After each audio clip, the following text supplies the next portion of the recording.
आप देख रहे हैं न्यूज नाउ 24/7। ताज़ा खबरों के लिए हमारे साथ बने रहें।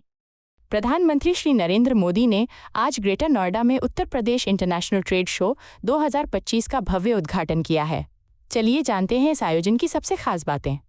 ये 5 दिवसीय मेगा शो 25 से 29 सितंबर तक चलने वाला है और इसकी थीम है अल्टीमेट सोर्सिंग बिगिंस हियर। इसमें प्रदेश की पारंपरिक हस्तशिल्प कला, आधुनिक उद्योग, MSMEs और युवा उद्यमियों को एक ही मंच पर लाया गया है।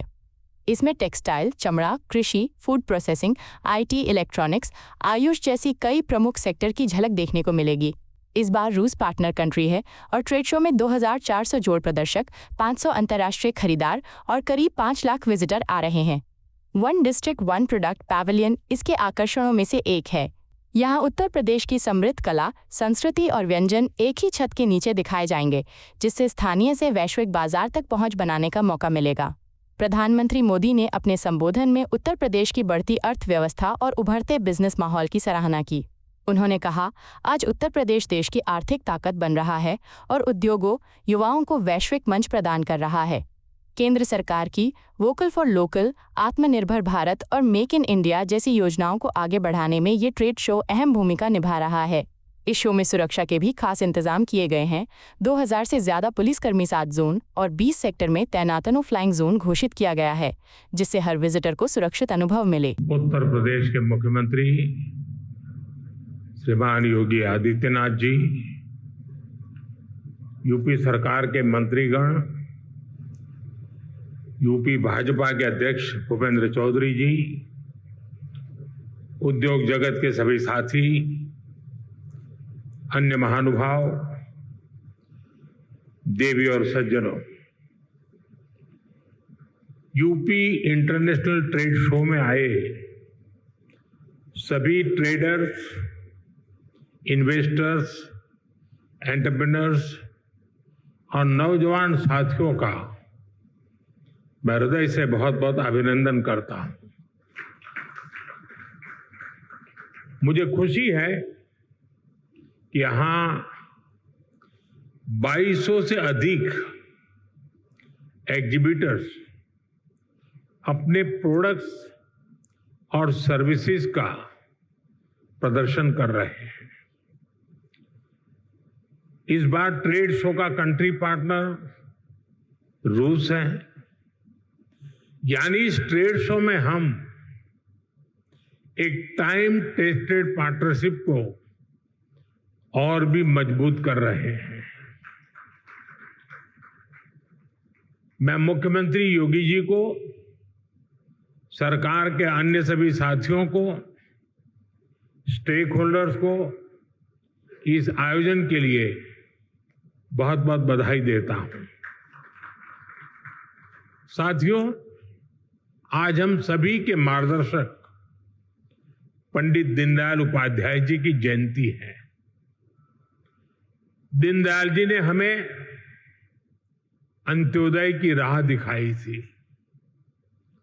अंत्योदय यानी जो सबसे आखिर में है उसका उदय, गरीब से गरीब तक विकास पहुंचे और हर भेदभाव समाप्त हो, यही अंत्योदय है और अंत्योदय में ही सामाजिक न्याय की मजबूती रही हुई है।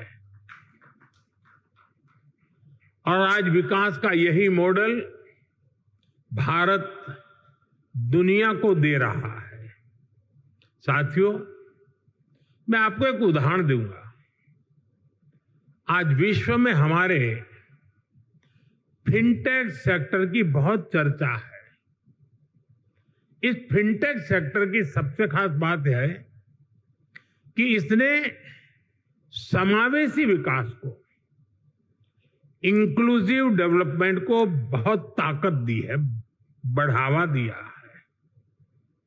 भारत ने ऐसे ओपन प्लेटफॉर्म बनाए जो सबको साथ लेकर चलते हैं। UPI, आधार, डिजी लॉकर, ONDC, ये हर किसी को मौका दे रहे हैं। यानी platform for all, progress for all. आज भारत में इसका असर हर जगह दिखाई देता है। मॉल में शॉपिंग करने वाला भी यूपीआई इस्तेमाल करता है और सड़क पर चाय बेचने वाला भी यूपीआई का इस्तेमाल करता है। फॉर्मल क्रेडिट जो कभी सिर्फ बड़ी कंपनियों को मिलता था, वही अब पीएम स्वनिधि से रेहड़ी ठेले वालों तक पहुंचता है। साथियों, ऐसे ही गवर्नमेंट ई मार्केटप्लेस यानी जैम है। एक समय था, अब सरकार को कोई सामान बेचना और बड़े प्लेयर्स के बस की बात, उन्हीं के कब्जे में था एक प्रकार से। लेकिन आज जैम पोर्टल से करीब 25 लाख सेलर्स और सर्विस प्रोवाइडर्स उससे जुड़े हुए हैं और सरकार को सप्लाई का काम कर रहे हैं। ये छोटे छोटे ट्रेडर्स हैं, उद्यमी हैं, दुकानदार हैं, जो भारत सरकार की जरूरत के हिसाब से वो सीधे अपना सामान भारत सरकार को बेच रहे हैं और भारत सरकार खरीद रही है। आप हैरान रह जाएंगे कि अब तक जेम के माध्यम से भारत सरकार ने 15 लाख करोड़ रुपए का सामान या सर्विस खरीद चुके हैं। इस पोर्टल पर करीब करीब 7 लाख करोड़ रुपए का सामान हमारे एमएसएमई लघु उद्योगों से खरीदा गया है। पहले की सरकारों में ये सोचना भी असंभव था, लेकिन आज देश के दूर सुदूर कोने में जो छोटा सा दुकानदार है, वो भी जैम पोर्टल पर अपना सामान बेच रहा है। और यही तो सच्चे अर्थ में अंत्योदय है, यही विकास का आधार है। साथियों, आज भारत 2047 तक विकसित होने के लक्ष्य की ओर आगे बढ़ रहा है। दुनिया में हो रही डिसरप्शन और अनसर्टेनिटी के बावजूद भारत की ग्रोथ आकर्षक है। डिसरप्शन हमें भटकाते नहीं, लेकिन हम उस परिस्थिति में से नई डायरेक्शन खोजते हैं, नई डायरेक्शन का मौका ढूंढते हैं। इसलिए इन डिसरप्शन के बीच आज भारत आने वाले दशकों की नींव मजबूत कर रहा है। और इसमें भी हमारा संकल्प है, हमारा मंत्र है, आत्मनिर्भर भारत। दूसरों पर निर्भर होने से ज्यादा व्यवस्था कोई और हो ही नहीं सकती। बदलती हुई दुनिया में जो देश जितना ज्यादा दूसरों पर निर्भर रहेगा, उसकी ग्रोथ उतनी ही कॉम्प्रोमाइज रहने वाली है।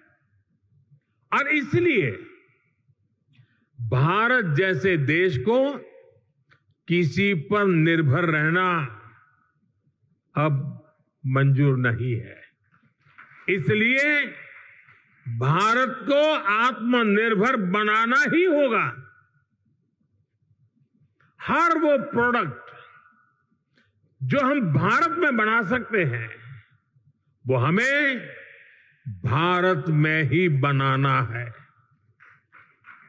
आज यहां मेरे सामने इतनी बड़ी संख्या में उद्यमी हैं, ट्रेडर्स हैं, एंटरप्रेन्योर्स हैं, आप इस आत्मनिर्भर भारत अभियान के बहुत बड़े स्टेक होल्डर्स हैं। मेरा आज आपसे आग्रह है, अपना बिजनेस मॉडल ऐसा बनाइए जो आत्मनिर्भर भारत को मजबूती देता हो। साथियों, आप सभी जानते हैं, आज सरकार मेक इन इंडिया पर, मैन्युफैक्चरिंग पर कितना बल दे रही है। हम चिप से शिप तक भारत में बनाना चाहते हैं और इसलिए आपकी ईज ऑफ डूइंग बिजनेस के लिए हम लगातार काम कर रहे हैं। सरकार ने 40,000 से ज्यादा कंप्लायंस खत्म किए हैं। व्यापार कारोबार में होने वाली जिन छोटी छोटी गलतियों पर आपके खिलाफ केस होता था, ऐसे सैकड़ों नियम उनको सरकार ने डीक्रिमिनलाइज कर चुकी है। सरकार आपके साथ कंधे से कंधा मिलाकर चल रही है। लेकिन साथियों, मेरी कुछ अपेक्षाएं भी हैं जो मैं जरूर आपके साथ शेयर करूंगा। आप जो भी मैन्युफैक्चर कर रहे हैं वो बेस्ट क्वालिटी का होना चाहिए, उत्तम से उत्तम होना चाहिए।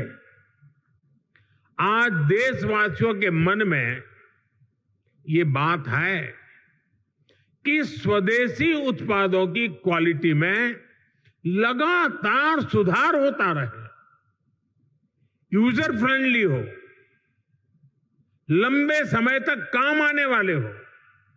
इसलिए क्वालिटी से कोई भी कॉम्प्रोमाइज नहीं होना चाहिए। आज देश का हर नागरिक स्वदेशी से जुड़ रहा है, वो स्वदेशी खरीदना चाहता है। गर्व से कहो ये स्वदेशी है। इस भावना को आज हम चारों तरफ अनुभव कर रहे हैं। हमारे ट्रेडर्स को भी इस मंत्र को अपनाना है। जो भारत में उपलब्ध है उसे ही प्राथमिकता देनी है। साथियों, एक अहम विषय रिसर्च का है। हमें रिसर्च में इन्वेस्टमेंट बढ़ाना है, कई गुना बढ़ाना है। इनोवेशन के बिना दुनिया ठहर जाती है, व्यापार भी ठहर जाता है, जिंदगी भी ठहर जाती है। और सरकार ने इसके लिए जरूरी कदम उठाए हैं। अब रिसर्च में प्राइवेट इन्वेस्टमेंट के लिए सबको आगे आना ही होगा। ये समय की मांग है। हमें स्वदेशी रिसर्च का, स्वदेशी डिजाइन और डेवलपमेंट का पूरा इकोसिस्टम बनाना है। साथियों, इन्वेस्टमेंट के लिए हमारा उत्तर प्रदेश भी अद्भुत संभावनाओं से भरा हुआ है। बीते कुछ वर्षों में यूपी में कनेक्टिविटी की जो क्रांति हुई है उसने लॉजिस्टिक कॉस्ट को बहुत कम कर दिया है। यूपी देश में सबसे ज्यादा एक्सप्रेस वे वाला प्रदेश बन चुका है। यूपी देश के सबसे अधिक इंटरनेशनल एयरपोर्ट वाला प्रदेश है। ये देश के 2 बड़े डेडिकेटेड फ्रेट कॉरिडोर्स का हब है। हेरिटेज टूरिज्म में भी यूपी नंबर 1 है। नमामि गंगे जैसे अभियानों ने यूपी को क्रूज टूरिज्म के लिए उसके मैप पर ला करके अपना स्थान बना दिया है। वन डिस्ट्रिक्ट वन प्रोडक्ट ने यूपी के अनेकों जिलों के प्रोडक्ट को इंटरनेशनल मार्केट में पहुंचा दिया है। और मुझे तो विदेशी मेहमानों से मिलना होता है तो आजकल मुझे कोई क्या देना है बहुत ज्यादा सोचना नहीं पड़ता है। ये 1 डिस्ट्रिक्ट 1 प्रोडक्ट का कैटलॉग हमारी टीम देख लेती है, बस उसी में दुनिया भर के देश के लोगों को मैं दे देता हूं। साथियों, मैन्युफैक्चरिंग में भी यूपी नए रिकॉर्ड बना रहा है। अब जैसे इलेक्ट्रॉनिक्स और मोबाइल मैन्युफैक्चरिंग का सेक्टर है, बीते दशक में भारत इसमें दुनिया का दूसरा सबसे बड़ा प्रोड्यूसर बना है और इसमें यूपी का रोल बहुत बड़ा है। आज पूरे भारत में जितने मोबाइल फोन बनते हैं उसमें से लगभग 55% मोबाइल यहां उत्तर प्रदेश में बनते हैं। यूपी अब सेमीकंडक्टर सेक्टर में भी भारत की आत्मनिर्भरता को मजबूती देगा। यहां से कुछ किलोमीटर दूर ही एक बड़ी सेमीकंडक्टर फैसिलिटी पर काम शुरू होने वाला है। साथियों, एक और उदाहरण डिफेंस सेक्टर का है। हमारी सेनाएं स्वदेशी चाहती हैं, दूसरों पर निर्भरता को कम करना चाहती हैं। इसलिए भारत में ही हम एक वाइब्रेंट डिफेंस सेक्टर डेवलप कर रहे हैं। पुर्जे पुर्जे पर मेड इन इंडिया की छाप हो, हम ऐसा इकोसिस्टम बना रहे हैं और यूपी इसमें भी बड़ी भूमिका निभा रहा है। बहुत जल्द रूस के सहयोग से बनी फैक्ट्री से AK-203 राइफल का उत्पादन शुरू होने जा रहा है। यूपी में एक डिफेंस कॉरिडोर का भी निर्माण हो रहा है, जिसमें ब्रह्मोस मिसाइल समेत अनेक अस्त्र शस्त्र का निर्माण शुरू भी हो चुका है। मैं आप सभी का आह्वान करूंगा, यूपी में इन्वेस्ट करिए, यूपी में मैन्युफैक्चर करिए। यहां लाखों MSME का मजबूत नेटवर्क है और ये लगातार बढ़ रहा है। आप इनके सामर्थ्य का उपयोग कीजिए और एक कंप्लीट प्रोडक्ट यहीं पर बनाइए। इसके लिए हर मदद के साथ यूपी सरकार, भारत सरकार आपके साथ है। साथियों, आज भारत रिफॉर्म, परफॉर्म, ट्रांसफॉर्म के कमिटमेंट के साथ अपनी इंडस्ट्री, अपने ट्रेडर्स, अपने नागरिकों के साथ खड़ा है। अभी 3 दिन पहले ही नेक्स्ट जनरेशन GST रिफॉर्म्स लागू किए गए हैं। GST में हुए बदलाव भारत की ग्रोथ स्टोरी को नए पंख देने वाले स्ट्रक्चरल रिफॉर्म्स हैं। इन रिफॉर्म से GST रजिस्ट्रेशन आसान होगा, टैक्स डिस्प्यूट्स कम होंगे और MSMEs को रिफंड भी तेजी से मिलेंगे। इससे हर सेक्टर को लाभ होगा। आप सभी ने GST से पहले और GST के बाद और अब तीसरा स्टेज है नेक्स्ट जनरेशन GST रिफॉर्म्स, यानी तीनों परिस्थितियों को अनुभव किया है। कितना बड़ा अंतर आया है, ये मैं कुछ उदाहरणों से आपके सभी के बीच रखना चाहूंगा। 2014 से पहले, यानी आपने मुझे काम दिया उसके पहले की बात कर रहा हूं। 2014 से पहले इतने सारे टैक्स थे यानी एक प्रकार से टैक्स का जंजाल था और उसके कारण बिजनेस की कॉस्ट और परिवार का बजट दोनों ही कभी भी संतुलित नहीं हो पाते थे, उसे कंट्रोल करना मुश्किल था। 1,000 रुपये की शर्ट पर, ये 2014 के पहले की बात कर रहा हूं, आपके पास पुराना बिल पड़ा हो तो निकाल दीजिए। 2014 के पहले 1,000 रुपये की शर्ट पर 170 रुपये टैक्स लगता था, 170 रुपीज। साल 2017 में जब हम जीएसटी लाए तो आने के बाद पहले जीएसटी में 117 से कम होकर के 50 हो गया। यानी 1,000 के शर्ट पर पहले 117 था, 2017 में जब हम जीएसटी लाए तो 50 हो गया। और अब 22 सितंबर को लागू हुए रेट्स के बाद 1,000 रुपये के उसी शर्ट पर सिर्फ 35 रुपये टैक्स के रूप में देने होंगे।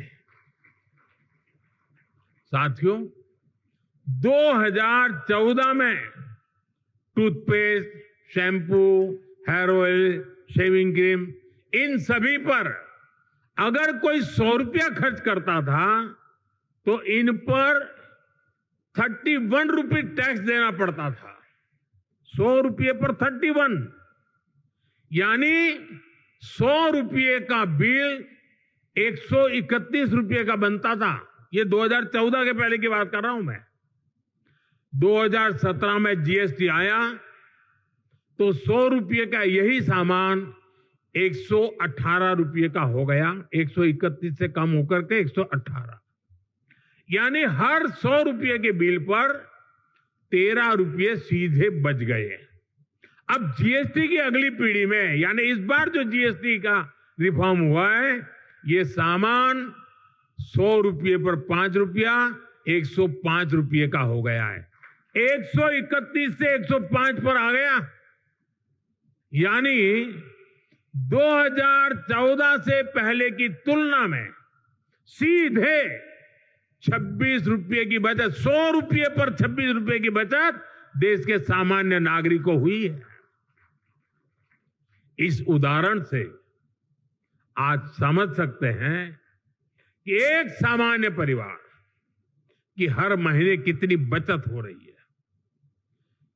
अगर कोई परिवार अपने परिवार में जो भी आवश्यकता होती है साल भर का हिसाब लगा ले और मान लीजिए 2014 में अगर एक साल में वो 1 लाख रुपए की चीजें खरीदता था, अगर 1 लाख रुपए के आसपास उसने 2014 के पहले कुछ खरीद किया होगा तो उसे उस समय करीब 25,000 रुपया टैक्स देना पड़ता था। अगर साल भर में 1 लाख रुपया की चीजें उसने खरीदी तो 25,000 रुपया टैक्स था 2014 के पहले, मेरे आने से पहले। ये बयान बहादुर लोग आजकल बयान करते हैं ना, जरा उनको सुनाइए।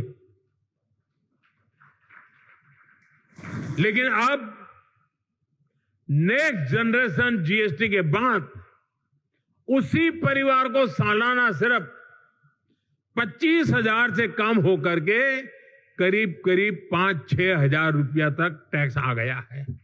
25,000 से 5,000, क्योंकि जरूरत के ज्यादातर सामान पर अब सिर्फ 5% जीएसटी हो गया है। साथियों, हमारे यहां गांव की अर्थव्यवस्था में ट्रैक्टर की बड़ी भूमिका है। 2014 से पहले एक ट्रैक्टर खरीदने पर 70,000 रुपये 70,000 रुपये से अधिक टैक्स देना पड़ता था। ये 2014 से पहले 70,000, अब उसी ट्रैक्टर पर सिर्फ 30,000 रुपये का टैक्स लग रहा है। यानी किसान को सीधे एक ट्रैक्टर पर 40,000 रुपये से अधिक की बचत हो रही है। ऐसे ही थ्री व्हीलर गरीब के लिए रोजगार का बहुत बड़ा माध्यम है। साल 2014 से पहले एक थ्री व्हीलर करीब 55,000 रुपये का टैक्स लगता था। एक थ्री व्हीलर पर 55,000 रुपये टैक्स लगता था। अब उसी थ्री व्हीलर पर जीएसटी करीब 35,000 रह गया है, यानी सीधे 20,000 रुपये की बचत हुई है।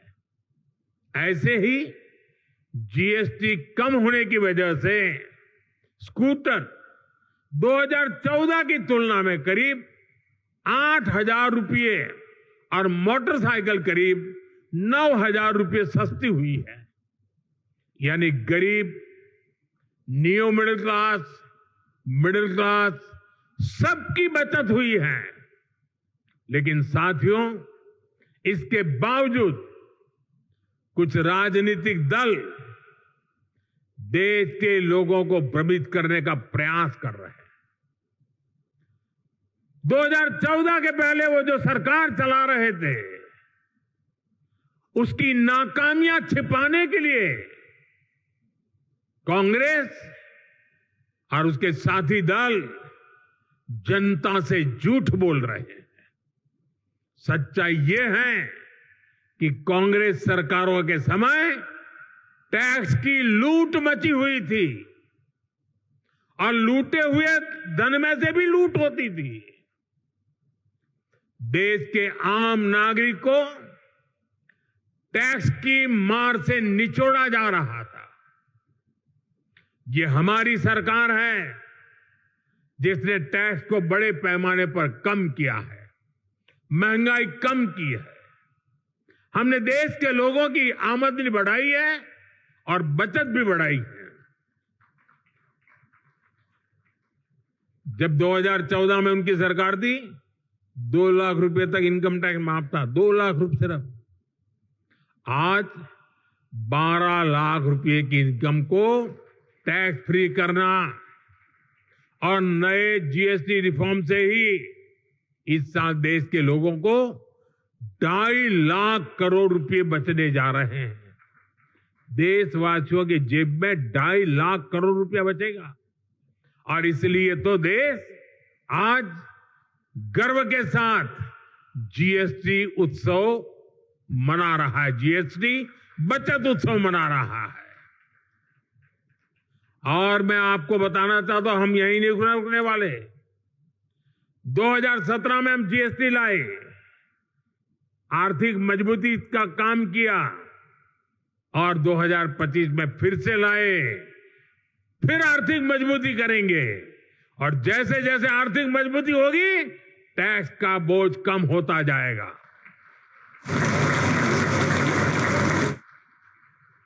देशवासियों के आशीर्वाद से जीएसटी रिफॉर्म का सिलसिला निरंतर चलता रहेगा। साथियों, आज भारत के पास रिफॉर्म्स की स्ट्रांग विल पावर है। हमारे पास डेमोक्रेटिक और पॉलिटिकल स्टेबिलिटी है, पॉलिसी प्रिडिक्टेबिलिटी भी है। सबसे बड़ी बात, भारत के पास बहुत बड़ी युवा और स्किल्ड वर्कफोर्स है, डायनेमिक युवा कंज्यूमर बेस है। ये सारी बातें दुनिया में किसी की रीजन में भी, यानी एक ही जगह सब बातें दुनिया के किसी देश में एक साथ नहीं है। भारत में हर चीज यहां मौजूद है। दुनिया का कोई भी इन्वेस्टर, कोई भी कंपनी अगर अपनी ग्रोथ को नए पंख लगाना चाहती है तो उसके लिए भारत में इन्वेस्टमेंट सबसे अट्रैक्टिव डील है।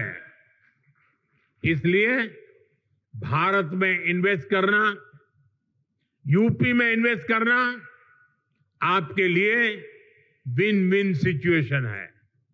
हम सभी के प्रयास मिलकर विकसित भारत बनाएंगे, विकसित यूपी बनाएंगे। एक बार फिर आप सभी को इंटरनेशनल ट्रेड शो के लिए मैं बहुत बहुत शुभकामनाएं देता हूं। बहुत बहुत धन्यवाद। आपको यह वीडियो पसंद आया हो तो इसे लाइक करें, हमारे चैनल को सब्सक्राइब करें।